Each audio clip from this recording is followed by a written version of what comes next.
June 6, 1942, the outskirts of Sevastopol, Crimea. The morning fog lies heavy over the shattered city. The air smells of smoke, gun oil and scorched limestone. Somewhere beyond the ruins, a German platoon advances cautiously, boots crunching over shell casings and broken glass. "No movement," their sergeant whispers. "Keep your eyes open."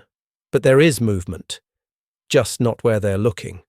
200 meters away, hidden beneath a blanket of dry grass and dust, a young woman exhales slowly through her teeth.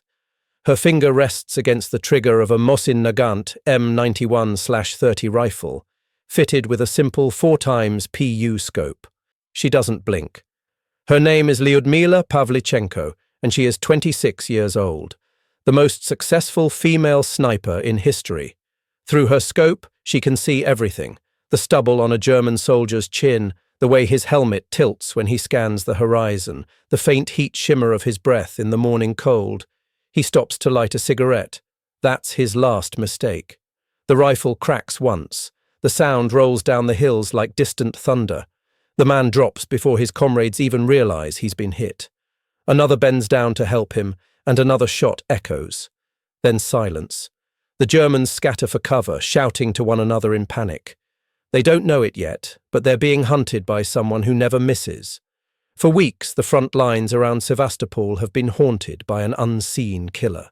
The Wehrmacht soldiers whisper about her at night. Die Rote Hexe, the Red Witch. Some think she's a myth. Others swear they've seen her shadow moving across the ridge lines before dawn.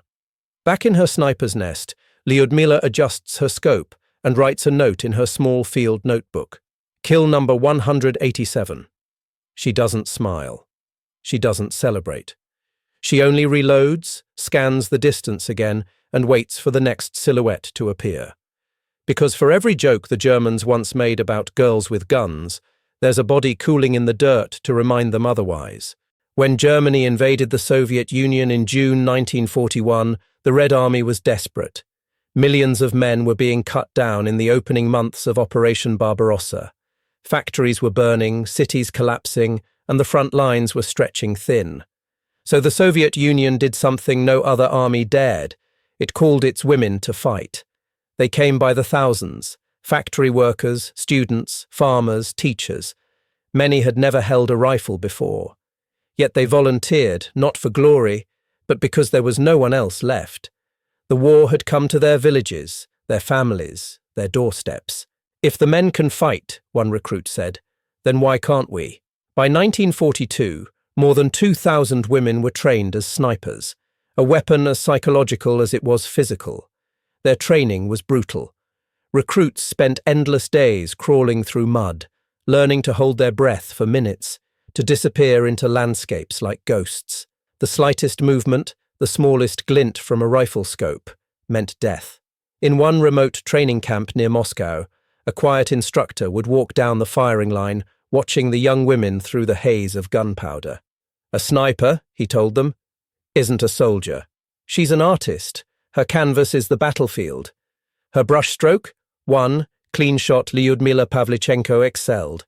She'd been a history student at Kiev University before the war. Quiet, meticulous, observant.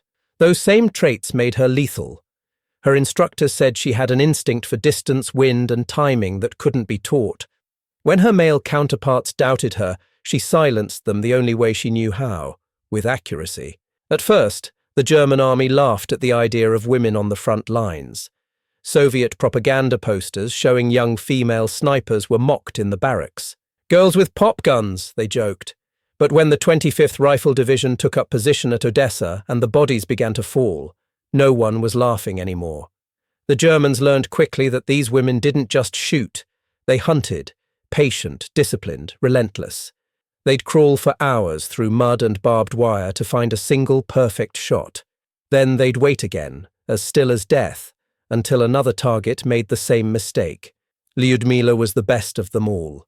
By the time she reached Sevastopol, her kill count had already passed 100. By the end of that year, it would triple.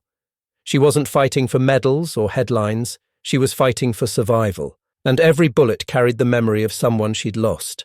The Germans finally gave her a name, Lady Death. By mid-1942, Lyudmila Pavlichenko had racked up more confirmed kills than most entire sniper units. German intelligence officers began circulating her photograph to frontline troops, urging them to bring her down. They even tried to reach her by loudspeaker. "Lyudmila Pavlichenko," the voice boomed across the ruins of Sevastopol one afternoon. "Come over to our side. We'll give you chocolate and make you an officer." The Soviet lines laughed, but Lyudmila didn't. She simply adjusted her scope and whispered, "Chocolate won't save you." Hours later, the same loudspeaker went silent, its operator killed by a single well-placed shot. The Germans decided to fight precision with precision. They sent in their own elite snipers, men trained to stalk the stalkers. It became a duel of patience and nerves, days of motionless waiting, inches between life and death. Lyudmila and her spotter would crawl through rubble, using mirrors to scan for glints of glass or steel. One blink too long could mean a bullet through the eye. In one of her most famous encounters, she faced a German sniper who had already killed several of her comrades. For 3 days they hunted each other, both invisible, both knowing the other was near.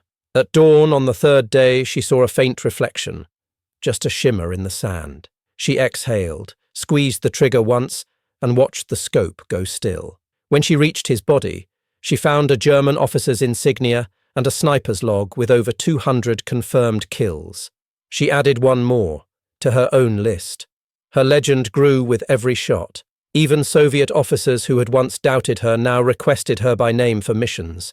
She trained dozens of younger snipers, teaching them her quiet discipline. "Don't think of them as people," she told them. "Think of them as a job unfinished." But Lyudmila was more than a weapon.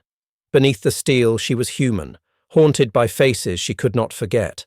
She once wrote in her diary, "Each German I kill feels like one step closer to silence."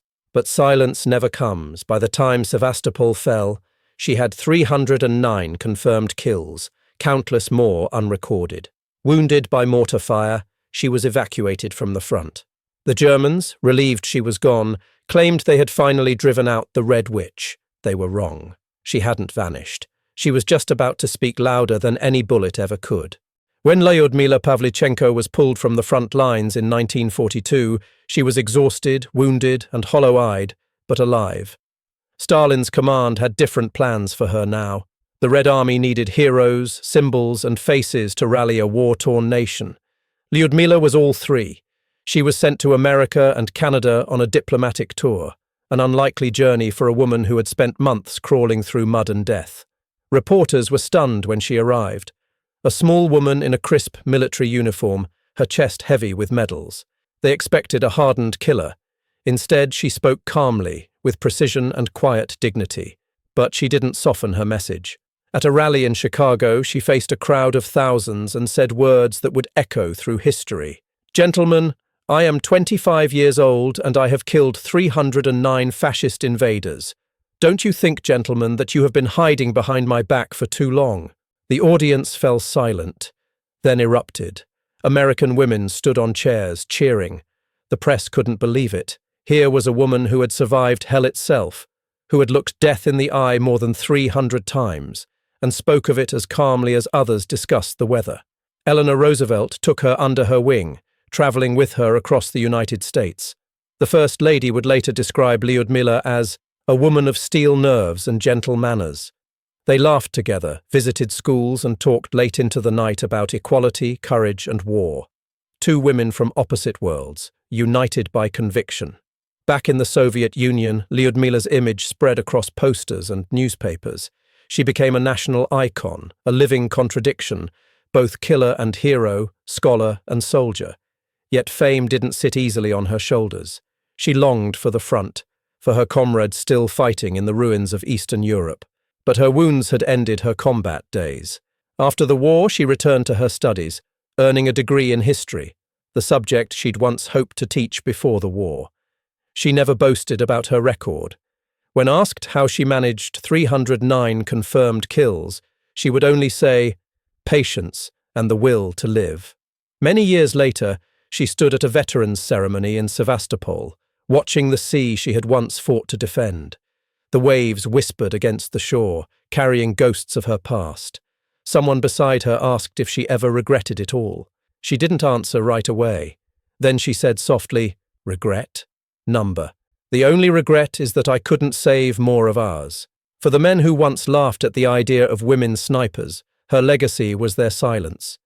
For history, she remained proof that courage has no gender, and death has no preference.